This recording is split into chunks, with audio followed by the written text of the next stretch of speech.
We're back again with another Arbitrum ecosystem update. As usual, nothing in this video is financial advice, and everything I say is my opinion, and my opinion alone. Guys, very exciting day. Blobs have landed on all the L2s. Yesterday was Ethereum mainnet.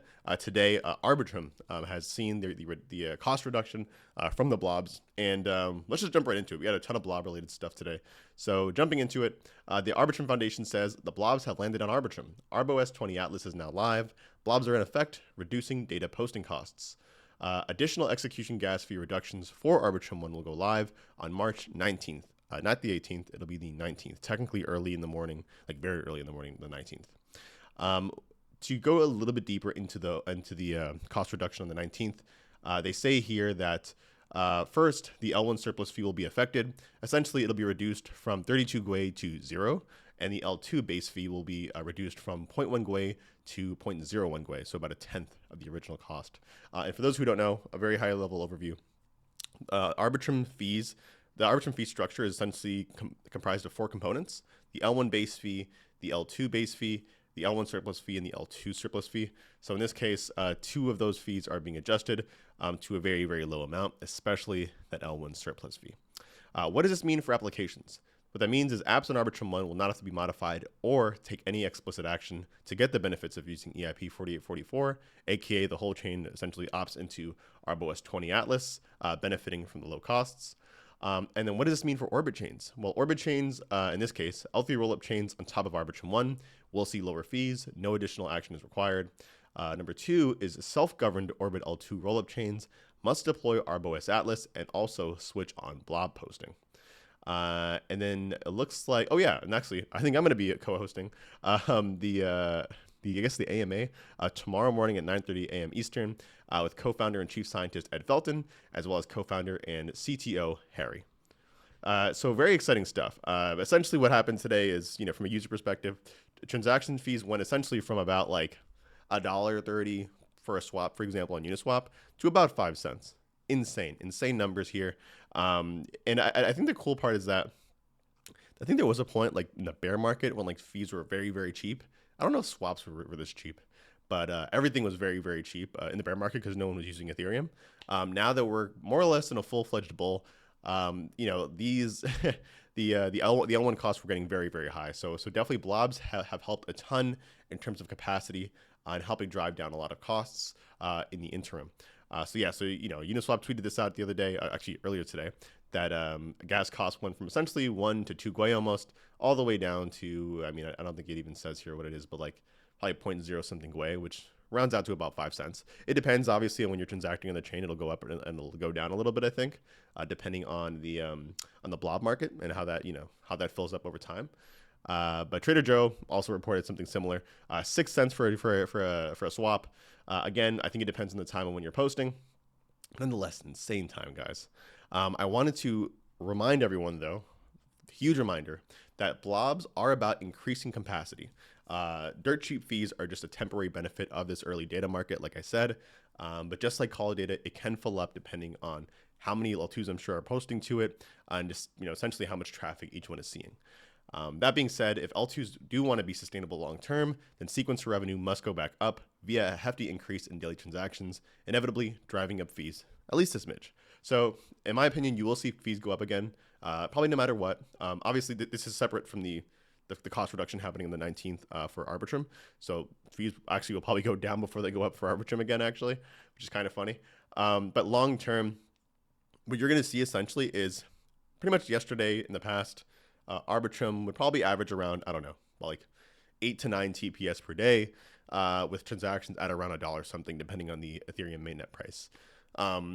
What essentially I'm trying to convey here is that Arbitrum will essentially, if fees were to ever go back up that high again on Arbitrum, TPS will have to be a lot higher than 8. And also, it depends on how other, like I said, L2s are using that gas market. So it's a lot of kind of different variables and factors here. But the point is that almost every L2 should see an increase in capacity at the very least, I would say at the very least an increase in capacity alongside a cost reduction in fees. Not the insane 100x that we saw, for example, Optimism have last night. That was like a one-time thing that's probably never going to happen again in all reality. So it makes sense, obviously, that things kind of even out a little bit because, fees that cheap just aren't sustainable. It's just, it's called the trilemma for a reason, right? But anyways, all that out of the way, happy Blob Day. Very excited to see fees go down and capacity go up, and really excited to see Ethereum, as everyone says, scaling. Now on to the ecosystem stuff. We have a tweet here by Senko. They say, announcement, now live on Seno TV, the troll box. Now you can participate in a general chat room 24/7 with everyone on the site. OMG, wow. Only on Senko, powered by DMT. I love this. This is great. I was streaming on Senko the other day, actually. I was playing Dying Light. And, just like anything else, I noticed the troll box here. I think it's nice. We should probably make this the official Arbitrum troll box, right? The troll box for the ecosystem. I'm sure like Seno TV will continue to grow outside of the Arbitrum ecosystem, which is great. It's great. It's great for everyone. It's great for Seno. It's great for Arbitrum. But it would still be kind of cool if we made this like the unofficial, like the degen box, a community degen box for the degenerates on Arbitrum, whether it's for trading meme coins or anything else. But anyways, shout out to Senko. Again, I love everything these guys are shipping. We have a tweet here by Diego. Diego says, huge things in store for the Beacon. Stay tuned for next announcements. I'll also be at GDC next week. The Beacon will be featured at the Arbitrum booth during the event. Keen to meet you all. Very exciting stuff. The Beacon has been teasing and hinting at something coming in the near future. They've been releasing like different chapters, videos essentially of some lore, I guess, within the Beacon's universe. I'm very excited to see what it is. That being said, I'm also going to be at GDC next week. So if any of you are gamers, if you're going to be at GDC, make sure you look for me. I will also be at the Arbitrum booth, probably hanging out with Diego, playing some games, and doing everything but BDing, right? Because who wants to do that?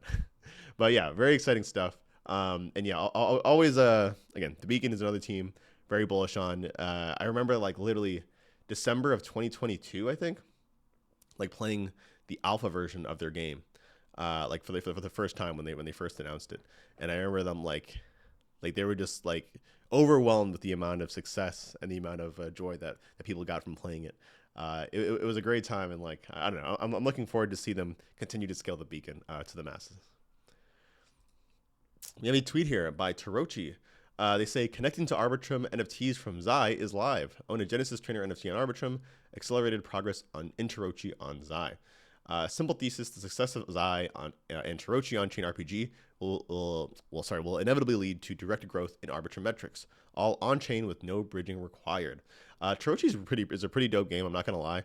I met the founder actually at ETH Denver, and I wanted to shout this out, not in particular for the NFTs per se, but just because like I saw the tweet and I was like, you know what? I've never really tried Toochi. Let me try it. And dude, this is almost exactly like the look and feel of what's a Pokemon? Was it Pokemon? Yeah, Pokemon, right? So I'm like, dude, this is nuts. And it's all on chain. You actually don't even need to connect your wallet. You can if you want to, but literally all you do is you load up the website and you start playing, which is pretty cool. So definitely shout outs to Toochi on Zai. Gaming on Arbitrum. Again, I think we all know at this point, it's going to be a pretty big deal in 2024, especially with that proposal kind of now in the forums and people talking about it. Very interested to see how that goes. But also, again, shout out to Toochi, for continuing to ship. And I have a tweet here as well. Very important one. Guys, tomorrow I'll be on the Arbitrum Foundation's live stream at 2 p.m. EST with Eli from the Arbitrum Foundation, Jack from Offchain Labs, and Hantao, a very notable content creator in the Web3 crypto space. We'll be playing Pirate Nation, Danino, AI Arena, and also be going through the kind of treasures tag system. So definitely come by, show some support for your boy in blue. I think I'll be wearing blue. I'm not even sure. But yeah, should be a fun time. You guys know I love content creating. I love doing this stuff. Frankly, I'll probably just be sitting in the back just chatting, doing nothing for about 2 hours. But that's fine. We're here for the fun. And yeah, it should be live streamed, I think, on YouTube X, and I think just YouTube at X actually. We should get this thing on Seno TV. We really should. But then again, it's not necessarily up to me. So, anyways, exciting stuff. Make sure you show up. I put the link here in this tweet, and I'll make sure it's in the comments so you guys can take a look. But as usual, we'll end off with a shill for Beneath the Layers, a community-focused show dedicated to showcasing entrepreneurs in Web3 and telling their stories. You can catch any of these episodes on X, YouTube, Spotify, Apple Podcast, any of those different podcasting platforms, you can find it. I've spoken to people like Ellie from Starkware, Jill from Espresso Systems, G-Funk from Pixel Vault, and etc.